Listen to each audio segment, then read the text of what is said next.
It seems like many of you are confused right about now. A lot of you are overwhelmed right now with all that's going on, and best believe I'm in that boat with you. Um,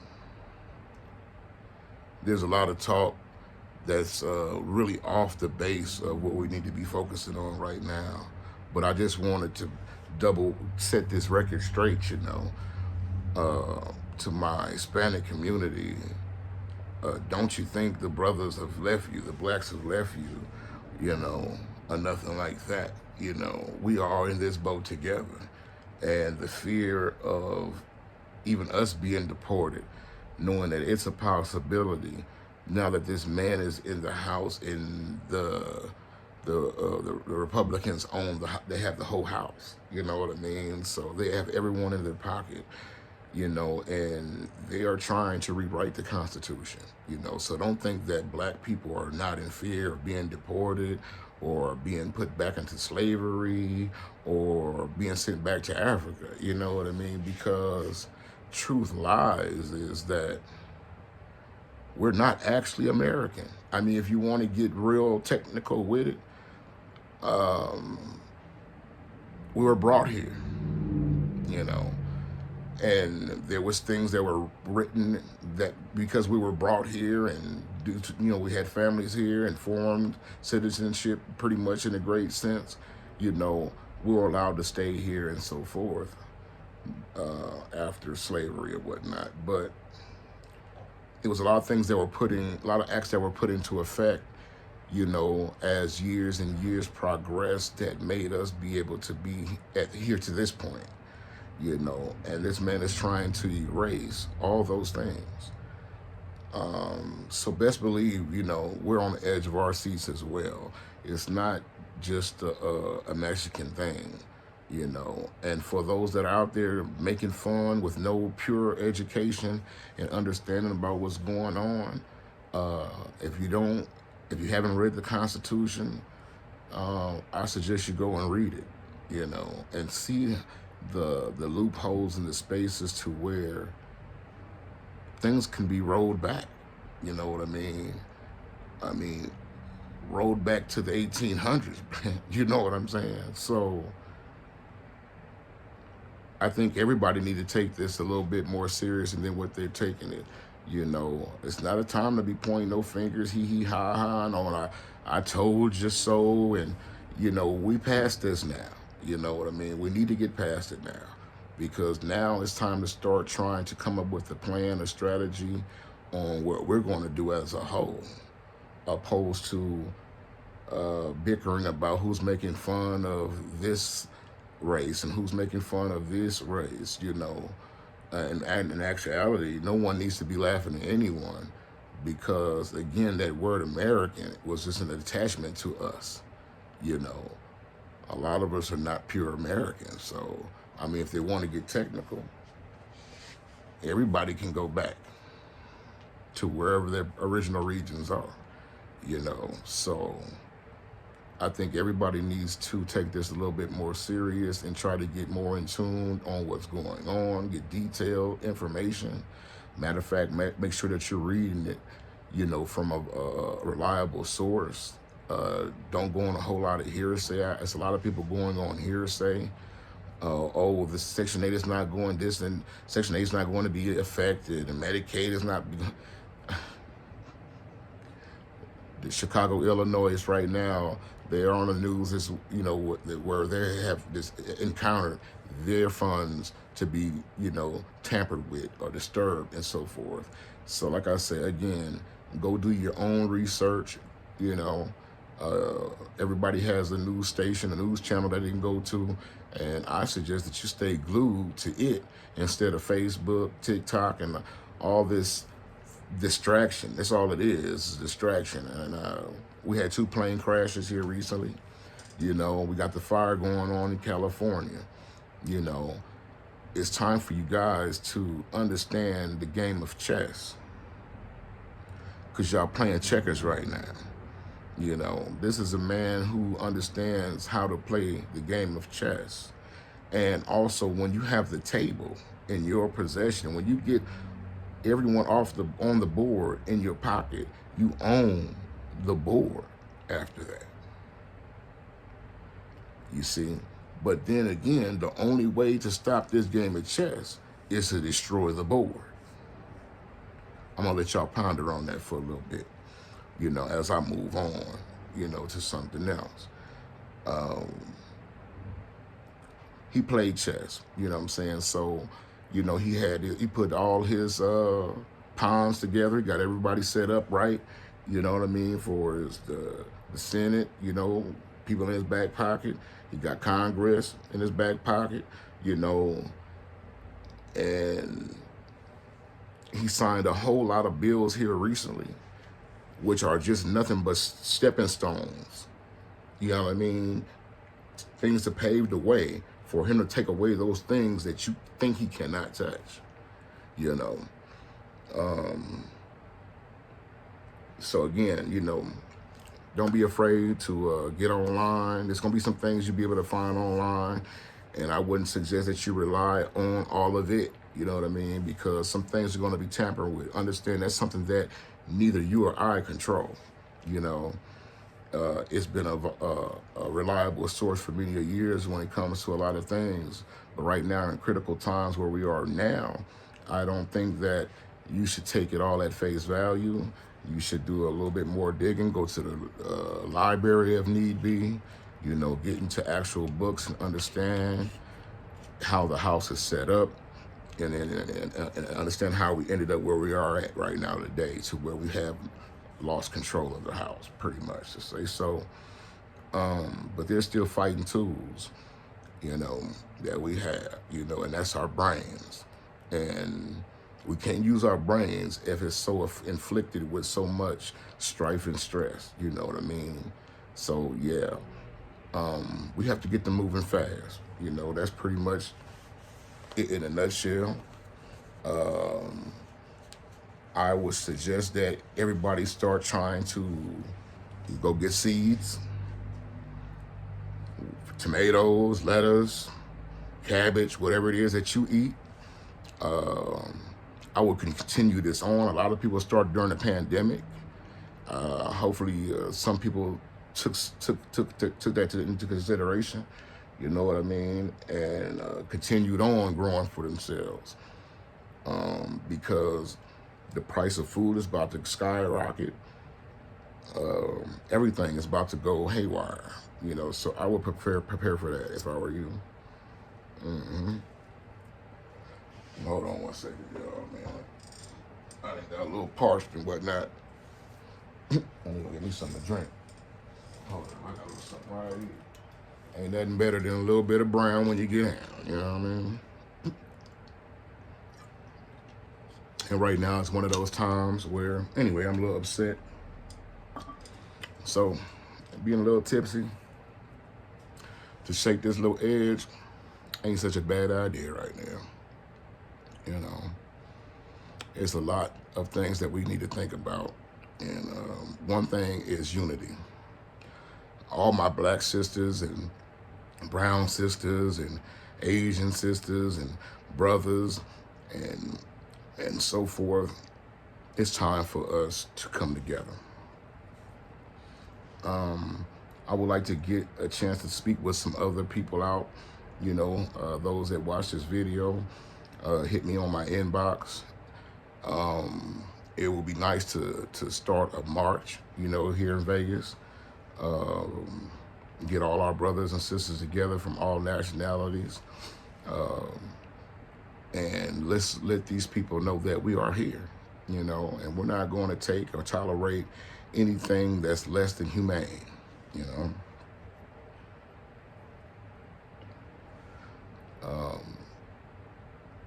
For those that's been deported, my hearts go out to your families. I pray that they find some way to make it,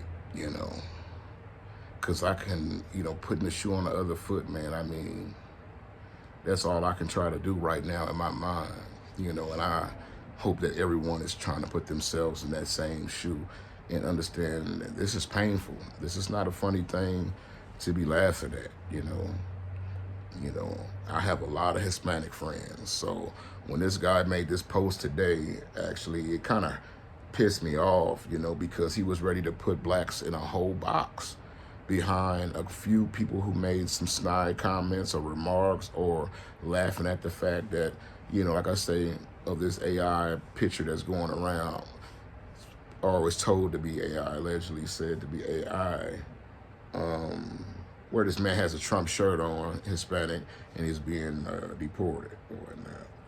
So, I mean, in a sense, you know, you have to understand where the humor comes from, because a lot of people warn and they warn and they warn and they warn about this man. This man blatantly and bluntly showed you who he was, you know. And for those that's here in Vegas, if you missed the first pep rally, you know, the Trump rally, I mean, shame on you, because they were there with Confederate flags. They were there with their KKK membership cards and everything to let the world know who they were. Their salutes and the whole nine to the Aryan Nation and white supremacy. It was all being thrown on the front line, and it's been consistently thrown on the front line, from crude and rude comments to women. I don't know how any woman could have voted for him, you know, knowing that he was taking your rights away for as your health is concerned, you know. Maybe not the whole thing in a nutshell, but just to have any involvement in it whatsoever, it was allowed, you know. It was sign after sign. And then again, I'm not going to put a whole lot of blame on blacks and Hispanics, because this is another reason why a lot of people didn't vote, is because they knew or felt that our votes were not being counted. You know, they felt things were being done funny with the votes. You know what I mean? Let's get on ahead and get that out there as well. So that wasn't encouraging for a lot of people to vote. But know this, no matter what, you know, even though these things may be a possibility in the future, vote. Because you still, at the end of the day, don't know if your vote was being counted or not, you know. And I know there's been letdown after letdown, and like I say, I understand, because I'm, to be honest, I didn't vote because I felt like my vote wasn't going to count, you know, because I didn't vote for Trump, you know, and I know a lot of people that didn't, you know, and the energy and behind a lot of people just wasn't for Trump, you know, at that particular point in time. So I don't think he won that, honestly, outrightfully, you know. I don't think he won that, you know. So again, that's what put the sad and the bad taste in everybody's mouth. Let me say, not sad, but that's what put the bad taste in everyone's mouth for his vote. You know, it made it a little discouraging for many people that want to vote when you know these things take place, you know. So anyway, I propose a new government. We have enough people in our reach, or in our earshot. We have a lot of people, and there's a lot of soldiers, a lot of veterans, a lot of Navy SEAL. I know a lot of people are feeling this hit. So don't think it's over. You know, before the end of the day, we'll have the world back in our hands again. But this time, it's going to be a God-felt and God-ran world. That's what we need. We don't need God out of the conversation. We don't need God out of the equation. We need God every step of the way, because he is the only one that knows where this fine line between love and hate lies. You know, many of us have tried, and we stumbled across that line. And that's what makes us human. And there's nothing wrong with being human. But when you have a whole elite, a whole government that doesn't care about God or being right or wrong, or realizing there's someone else that you're going to have to answer to at the end of the day, meaning that's what I mean by God fearing. When you know there's a higher power that you're going to face at the end of the day, when you're consumed with the devil, you don't care. You don't see God. And every time I see Trump, I see the devil. You know, I see a man that don't care. I see a man that wants to rule the whole world along with his friends. You know, we've allowed this thing called money to come in and become a part of our lives. And there was a time that we grew our own vegetables, grew our own fruit. If we wanted pig, we slaughtered our own pigs, whatever, horses, whatever y'all want to eat, you know, cow, whatever. But we did it ourselves. We came to relying on others. We got lazy, laxed. You know, oh, this guy, he's growing oranges. I don't have to worry about picking up oranges no more. Fuck it, cut the tree down. Somebody go, oh, he's selling apples. Oh, I can go buy me a bag of apples for $1. Yeah, until there's not many apples left. Now the price is going to go up. He still wants to sell apples, so he's going to buy more seeds. But now you got to wait. So the market's going to be slow. And this is how we ended up going from bartering to buying. We need to get back to growing. Growing and owning our own. You know. And I made mention of a new government, a government also that tries not to control what man does to an extent. Housing. If you made that house, built that house, yes, true, I should pay you whatever you request. But you shouldn't stop me from building a house next door to you in no form or fashion. God did not give this property to any one man. We need to get it back to that understanding. Tax was from this dude like me that saw everybody else making money and wanted to say, well, I don't feel like doing nothing. So I'm a big dude, or maybe I'm intimidating because of my power, you know, back then. So if you don't pay me this tax, we're gonna take your house. Matter of fact, I'm friends with the guy who sold you the house, so I can get him to tell you that this is true. And now we got the Mr. Taxation Man. How did we allow that? To be taxed on something that you buy consistently every year, as if they're doing something to deserve the tax. I'm the one paying for the leaves to be picked up, the garden to be cleaned and cut and so forth, and the maintenance on the house. Why do I owe you anything? Is God knocking on your door? Like, hey, man, did you go down there and get my rent, my tax rent? No. This is a thief. Somebody that saw opportunity and they stepped in. And the same thing with everything else we've let form before us. You know, out of convenience, laziness, being lax, just, you know, for the sake of convenience, comfortability. You know, I'd rather go and buy the oranges from this man 2 houses down.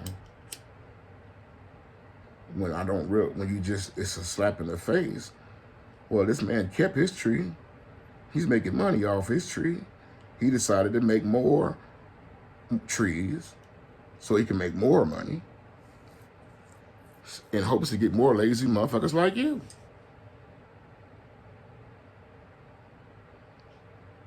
Now look at the world. So dependent on fruit that's coming from other parts of the world when we can grow our own oranges and vegetables right in our own yard.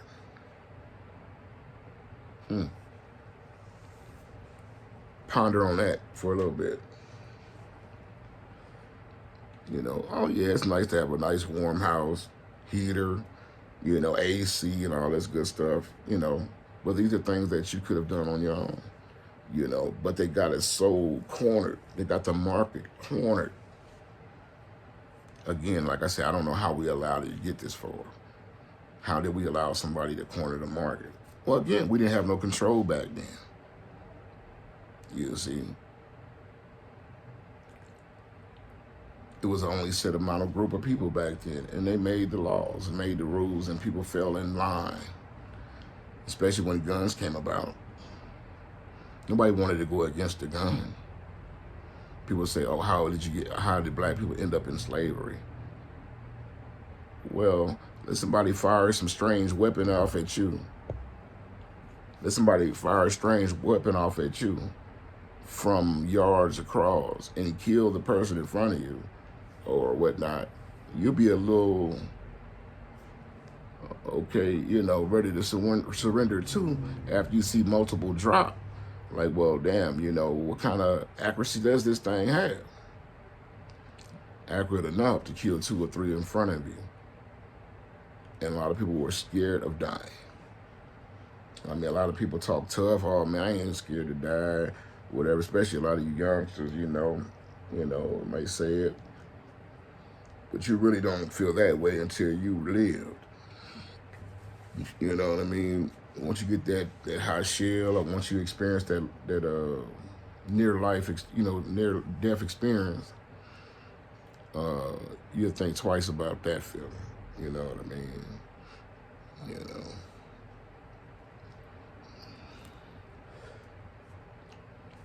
Yeah, man. I definitely wanted to touch bases with my folks, my people, from minority to minority, you know, and let them know that, you know, not everyone is against you. You know what I mean? Not everyone is making fun of you. You have stupid people. Again, stupid people that just do not know what's going on. And they think it's a one-sided situation and they haven't done their research. So I would turn around and just laugh at them for a short second, because again, we can't ponder on laughing right now and oh, I told you so, or he ha ha, look who. Nah, man. What's being done to them is being done to some blacks as well as we speak. Where there's just them being questioned, pulled to the side, you know, and asked for documentation, you know what I mean? They are still being harassed, you know, if nothing else. You know, we're still being harassed. I had to hurry up and get in the house before the police double backed on me while I was outside earlier, because I didn't have my ID on me, you know what I mean? And they're looking for any reason, you know, to get you down to that station, you know what I'm saying? If they can get you without an ID, oh, shoot. Y'all better carry your IDs, you know. It may sound crazy, but carry your birth certificate. It may or may not help the situation, but at the way things are going right now, everybody needs to carry the proper documentations, you know, your ID, driver's license, and, you know, so that you can probably carry out the rest of your day, man, you know, without no hiccups, you know, because there's no telling what you may encounter right about now, again, with the way things is going right now. So I'm going to go ahead and end it, y'all. I wish you all a blessed day, man. I'm going to be posting another video up real soon. Right now I'm going to dig off into this Constitution a little bit. And I suggest you guys do the same, man. Yeah. Be talking to you soon, man. Heads up. Keep your heads up, everybody. In a minute.